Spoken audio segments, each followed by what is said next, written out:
এই যে এটা কোনটা? এটা এটা ম্যারাথন ওয়ার্ল্ড ট্রেড সেন্টার। ঠিক ওয়ার্ল্ড ট্রেড সেন্টারের মধ্যে ওই জায়গার মধ্যে আরেকটা করছে নাকি? দুইটা করছে একসাথে। দুইটা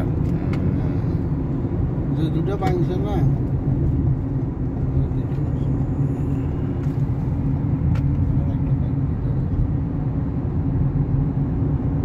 এখান দিয়ে দেখা যাবো নি? এই তো একটু পরে দেখা যাবে।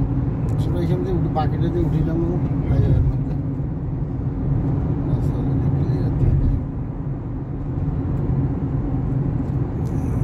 আমরা ওয়েস্ট বাড়ি থেকে ব্রুকলিনে যাচ্ছি। এখন আছি কুইন্স, একটু পরে এখন কুইন্স